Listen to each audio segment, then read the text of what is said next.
I should have known the moment my dog growled at him. You don't ignore a golden retriever's gut instinct, especially when it's aimed at your son-in-law. That night, while the Christmas lights blinked soft red and green across my living room, Jeffrey leaned in close, smiled slick as oil, and asked for money. He thought I was just another old man too tired to fight back. What he didn't know was that I was already sharpening the knife of my revenge.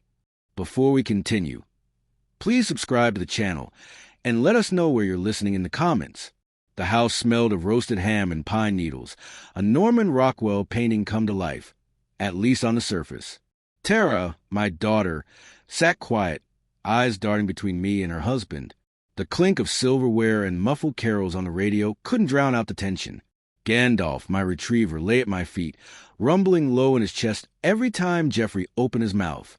That dog always knew when someone was lying. "Dad, it's just a short-term investment," Jeffrey said, his voice polished like a salesman on late-night TV. $200,000, tops.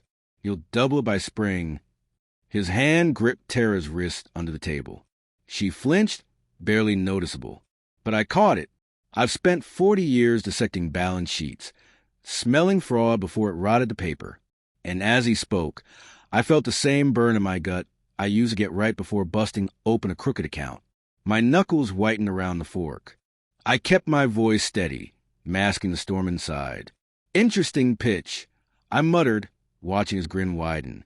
That's when Gandalf let out a sharp growl, breaking the illusion of family dinner. The room went silent. Jeffrey's smile cracked for a split second, his eyes darting. I met a stare across the table, and in that instant, I made a silent promise. This man would regret ever trying to calm me. And then he leaned closer, his voice dropping low. "You'll regret it if you don't." I didn't answer Jeffrey right away. Silence is a weapon sharper than words, and I let it stretch across the table until even the Christmas lights seemed to hum louder. Tara kept her eyes on her plate, her fork scraping slow circles she wasn't eating. I knew that silence meant fear, and fear meant he'd been cornering her long before he tried cornering me. I reached down, scratched Gandalf's ear, and felt the steady vibration of his growl. Dogs don't fake it. That sound was truth.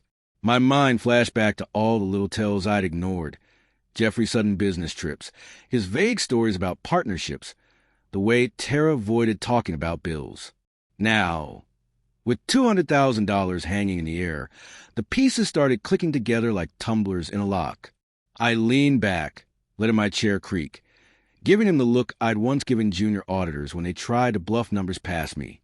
$200,000, I repeated slowly. "That's not a family loan, Jeffrey. That's a takeover." He chuckled, the kind of fake laugh you hear in a cheap poker game. "You're overthinking it, old man. It's just an opportunity." Old man, that stung more than I expected. He wanted me to feel small, weak. But what he didn't realize was that age doesn't make you soft. It makes you dangerous. You learn patience. You learn when to strike. I let the moment pass, raised my glass, and said lightly, "Maybe after dessert we'll talk." Everyone exhaled, the tension snapping just enough to keep the evening rolling.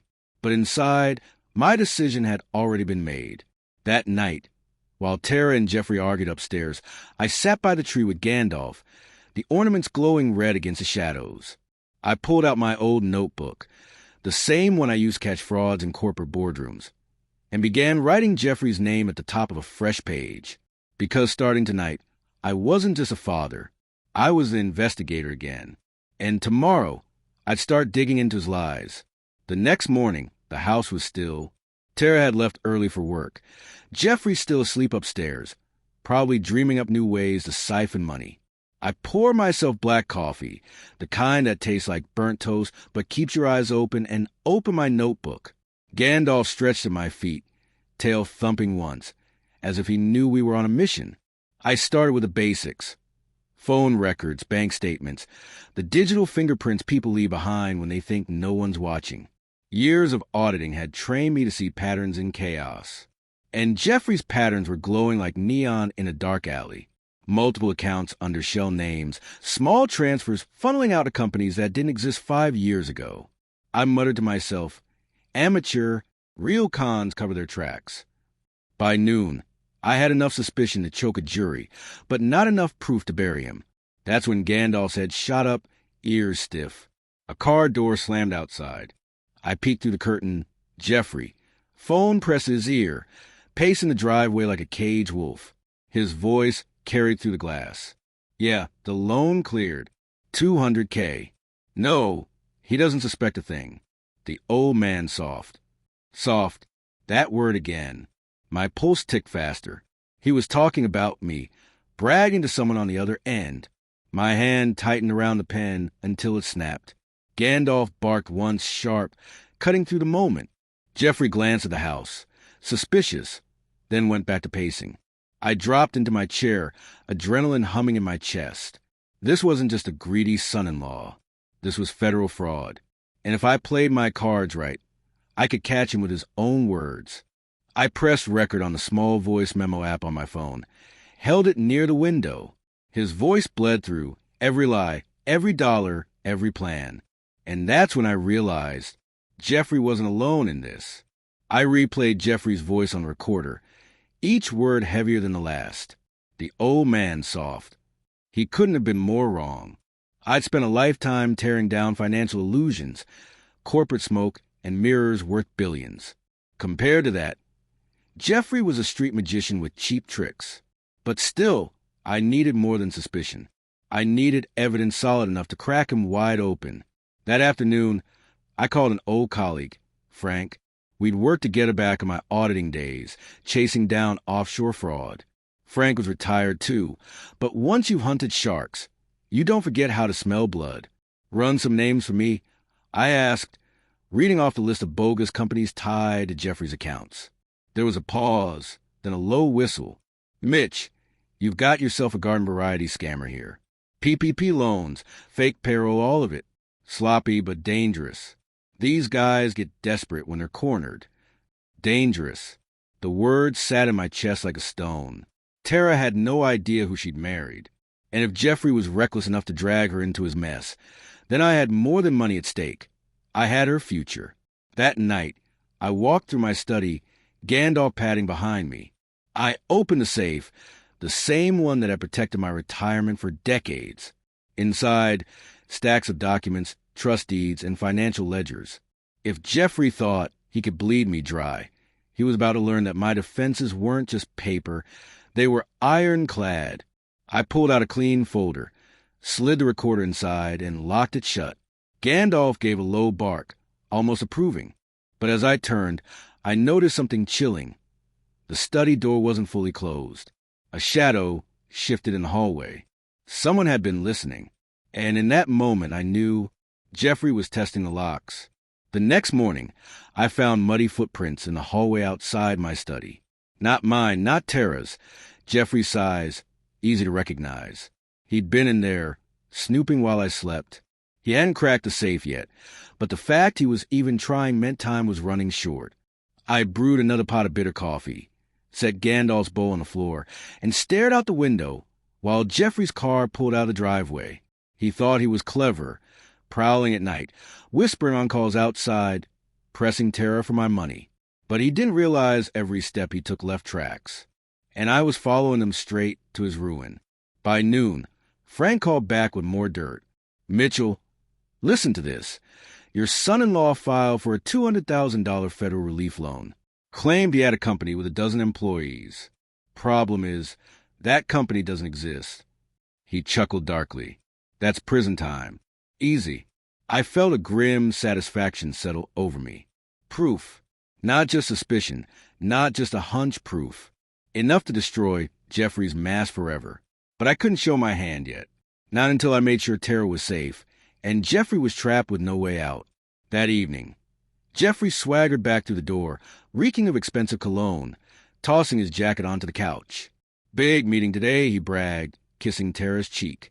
She smiled faintly, but her eyes were tired. I watched in silence, sipping my drink, cataloging every tell. He thought he was winning. That was fine. Let him gloat, because while he strutted, I was building a cage around him. Later that night, I knelt by the safe again, Gandalf pressing close to my side.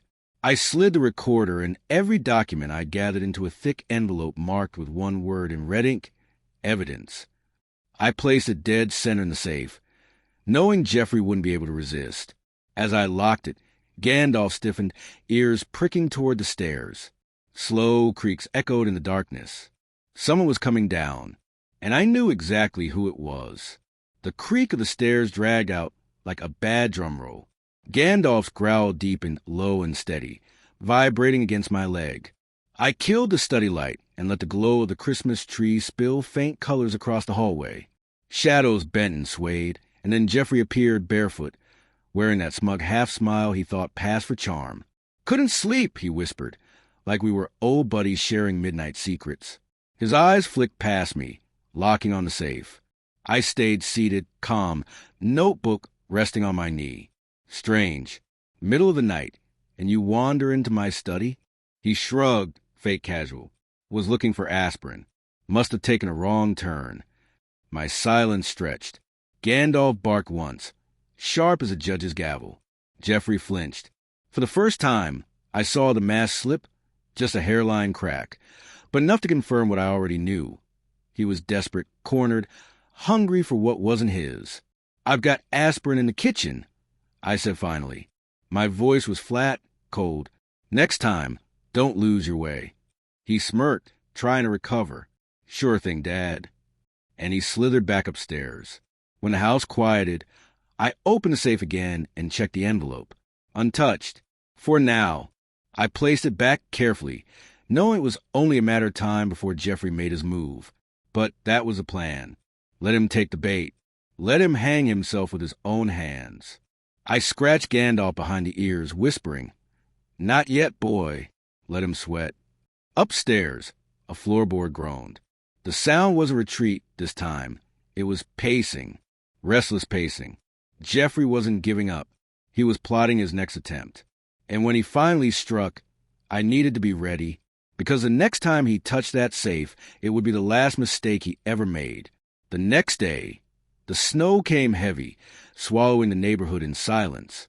Perfect cover. Jeffrey hated snow. Too cold, too still. But I loved it.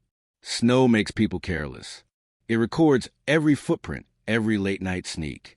I spent the morning setting small cameras around the house, tucked into corners and shelves, disguised among family photos and dusty books.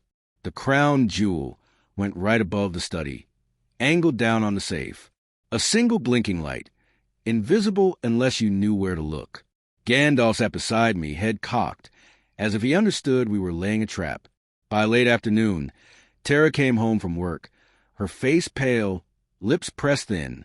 She avoided my eyes as she hung her coat. "Jeffrey says you're being difficult," she whispered when he wasn't near. My heart ached. She was caught in his web, too afraid to speak freely. I put a hand on her shoulder. "Sweetheart, just trust me," I murmured. She didn't reply, but she didn't pull away either. That gave me hope. Dinner was quiet. Jeffrey dominated the table, boasting about business calls, new clients, a deal overseas. Every word was theater, lies dressed as truth. Gandalf never stopped watching him, golden eyes fixed, growl humming like a low engine. That night, after Tara went to bed, I sat in the darkened living room with only the glow of the Christmas tree. The camera feed streamed silently on my tablet. Hours crawled by. Midnight, 1 a.m., 2, then finally movement. Jeffrey, creeping barefoot down the stairs, eyes darting like a thief in his own house. He crouched by the safe, tools in hand. My heart thudded. The trap was sprung. And then he cracked it open. His hands reached inside. What he pulled out wasn't cash. It was the envelope marked evidence. Jeffrey froze when he saw the word scrawled in red ink, evidence. His greedy smile vanished, replaced by a flicker of panic. He tore the envelope open with shaking fingers, pulling out page after page of his own lies, loan applications, fake payroll sheets, corporate filings that led straight back to him, proof stacked high as a snowdrift. Upstairs, I sat motionless in the dark, watching it all unfold on the tablet screen. Gandalf leaned against my leg, a low growl rattling through him like distant thunder. My trap had worked. The fish had taken the bait, and now he was tangled in the net. Jeffrey's lips moved as he read. He whispered curses, pacing, crumpling one page and another, before smoothing them back out like that would erase the evidence. He looked toward the stairs, eyes wild, as though the shadows themselves might betray him. I recorded every second. His theft, his fear, his hands rifling through papers he had no business touching. Ironclad proof, locked on video. I could have stormed down right then, caught him red-handed, but that would have been too easy. Too quick. No. Humiliation had come slow, deliberate, undeniable, and it had to happen in front of Tara. Jeffrey stuffed the papers back into the envelope, shoved it under his arm, and crept out of the study.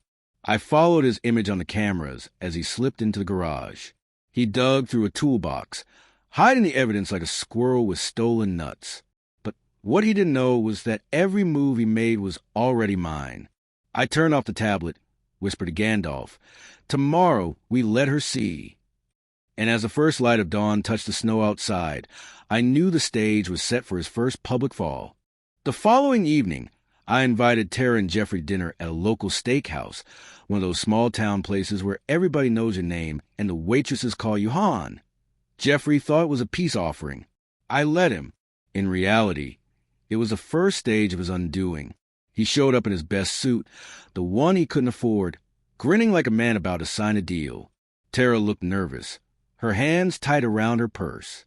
I smiled, played the role of weary father, trying to keep the family together. "Order whatever you like," I told them, waving the menu. Jeffrey smirked.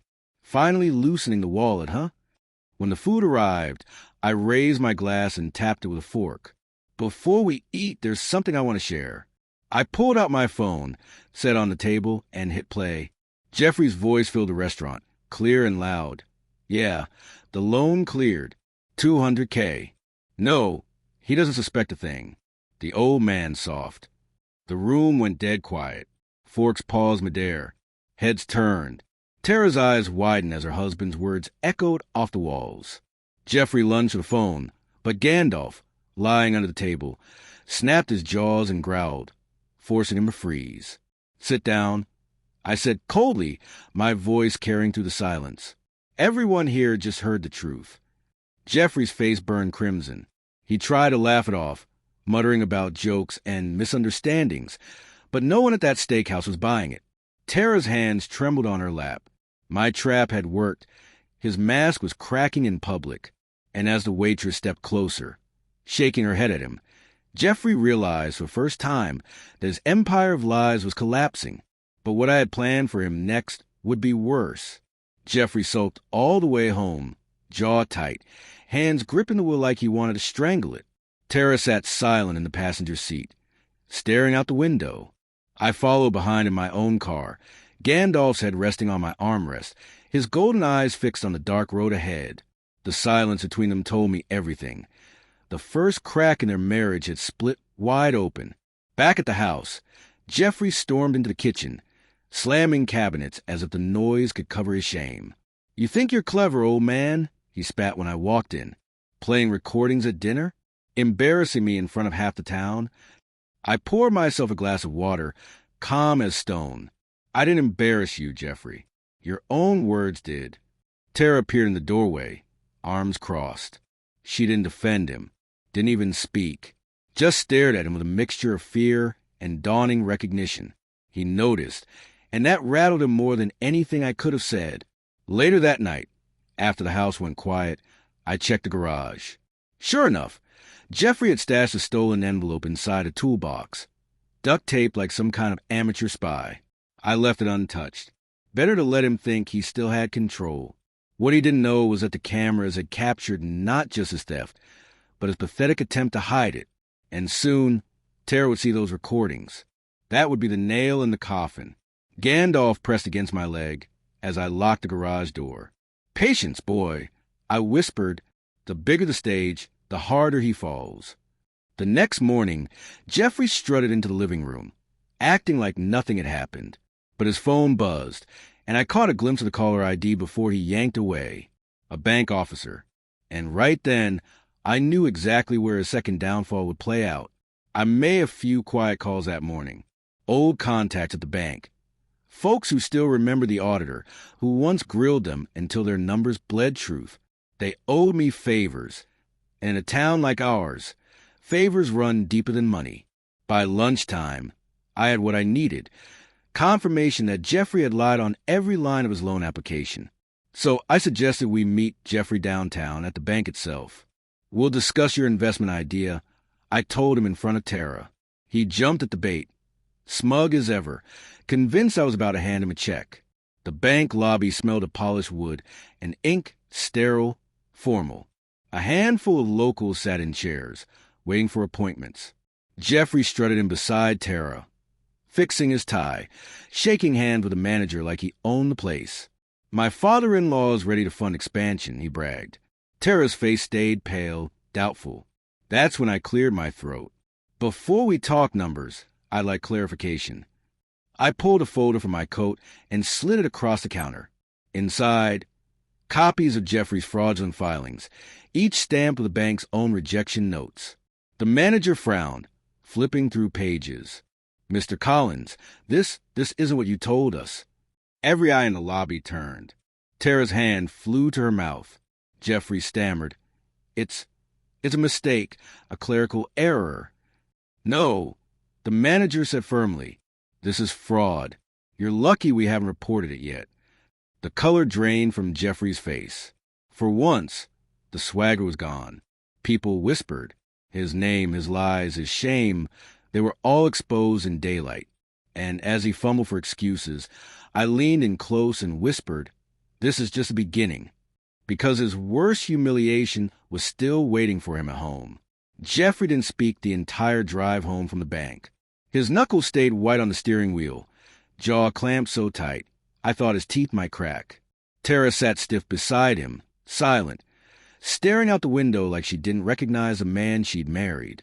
That night, the storm finally broke. Shouts rattled through the house, muffled at first, then sharp enough to carry through the walls. I sat in my study with Gandalf pressed close, every muscle in me screaming to step in. But I needed Tara to see him for what he was, not through my warnings, but through his own unraveling.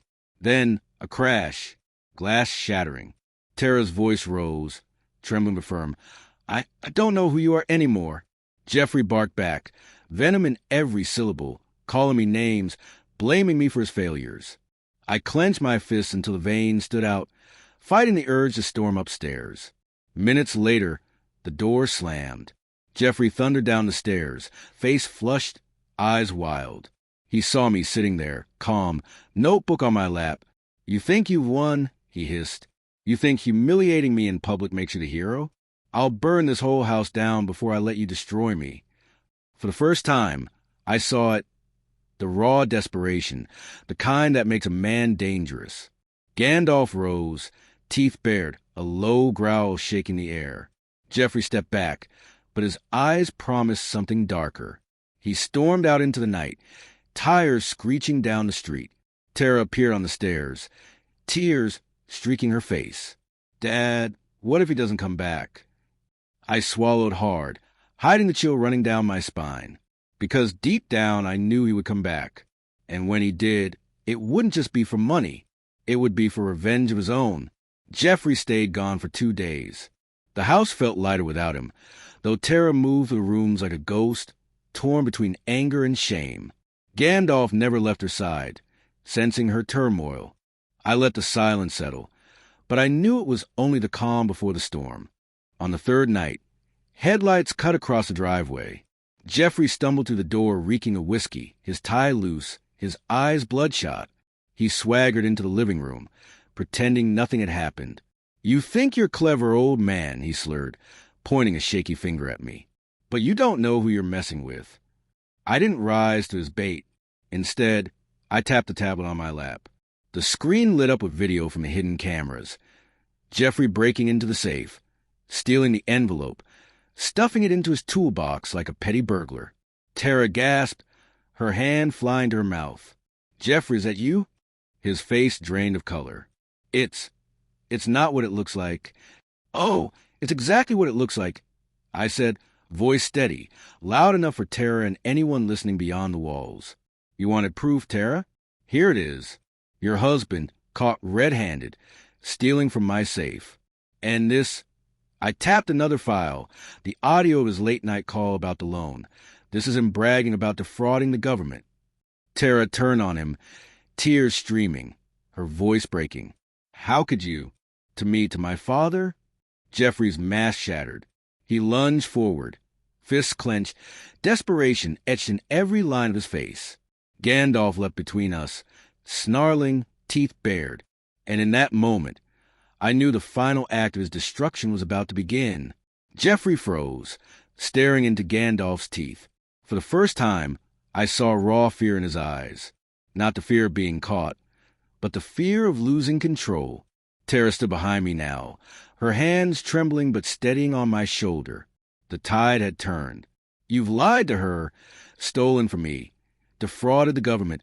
I said, each word sharp as a hammer. "And now the truth is laid bare." Jeffrey's chest heaved.